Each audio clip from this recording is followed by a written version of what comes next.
Are floor plans accurate? Most people don't question that. They see a floor plan and they assume it's accurate.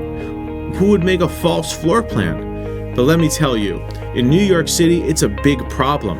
In New York City, for whatever reasons, perhaps corruption, real estate developers in co-ops built before 1990 didn't ever publish the actual square footage of the properties.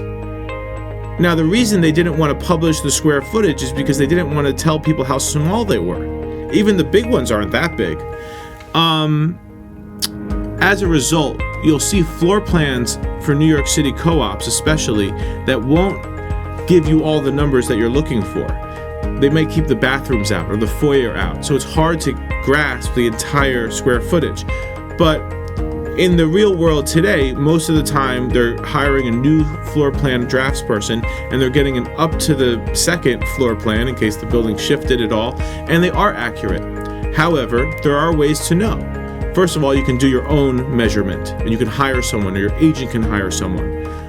But second of all, you can cross-reference it with what's called the offering plan and make sure the square footage, if it was published then, is equal to what's being represented now.